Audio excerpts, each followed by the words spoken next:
السلام علیکم دوستانو د شاسوار په اړه ځینی پټ رازونه د دې نه مخکې دوستانو چې زه تاسو ته د شاسوار په اړه ځینی پټ رازونه ووایم خو د دې نه مخکې زه د هغې ملګرو ته گزارش کوم چې زموږ په چینل کې نوي دي که هغوی تر اوسه پورې زموږ چینل نوي سبسکرایب کړی نو زموږ چینل دې سبسکرایب کړي او په خوا کې دې ورسره د ټلۍ نشان هم ووهي چې زموږ همدغه رنګې نوې معلومات د ټولو نه اول هغوی ته ورسي دوستانو شاسوار خان څوک دی شاسوار خان په 1993 کې په 6 جنوري کې په صوابۍ کې زیږېدلی دی د دې نه پس د شاسوار ټوله فیملي کراچۍ ته شفت شوه 14 کالو په عمر کې شاسوار خان سندرو ته راغلو او 4 کالو د موسیقۍ زده کړې نه پسې د خپل کیریر په سندرو کې شروع وکړه د هغې نه پس په 12 اپریل 2017 کال باندې شاسوار د یوې جینۍ سره جنسي زیادتي وکړه او د میډیکل ریپورت راتلو نه وروسته شاسوار خان د 20 ورځو لپاره جیل ته لاړو او د هغې نه وروسته شاسوار خان پیښور ته راغو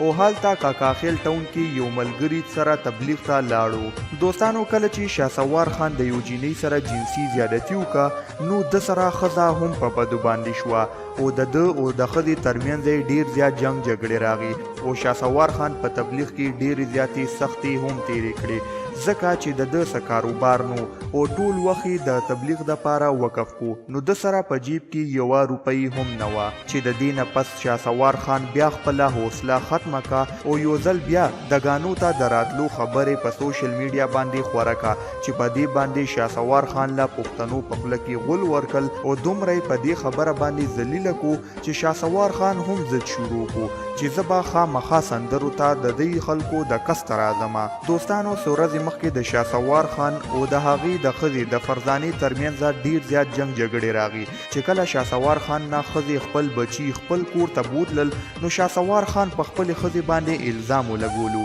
چې زما ښځې زما مور له نشه ورکړې او زما بچي اغوا کړي دي او اف آی آر پې هم وکړو چې د هغې نه پس یو نامعلوم افراد شاسوار خان له د بچو پته ورکا او شاسوار خان خپل بچي ترلاسه کړل دوستانو د شاسوار خان او د شاسوار خان د ښځې اوسه پورې لانجه روانه ده او د دې نه پس شاسوار خان او الف خان شیرپو هم خپل ترمنځ لاندې وتل او یو بل پسې ډېرې زیاتې خبرې وکړي چې شاسوار خان د الف خان شیرپو فاونډیشن باندې خبره اوچته کا او اواز یې اوچت کو او الف خان شیرپو په شاسوار باندې چې دې په تبلیغ کې هم نشي کوي او شراب څکي دوستانو دا وو د شاسوار باره کې پټ رازونه چې مونږ نه تاسو خبر کړئ دوستانو هم د دغه رنګې نورو معلوماتو دپاره زموږ چینل سبسکرایب کړئ او په خوا کې ورسره د ټلۍ نشان هم ووهئ چې زمونږ همدغه رنګې نوې معلومات د ټولو نه اول تاسو ته ضرور رسي او د شاسوار خان په باره کې تاسو څه وایئ مونږ ته په کمنټ کې ضرور ووایئ راتلونکي ویډیو پورې زه د تاسو نه اجازت غواړم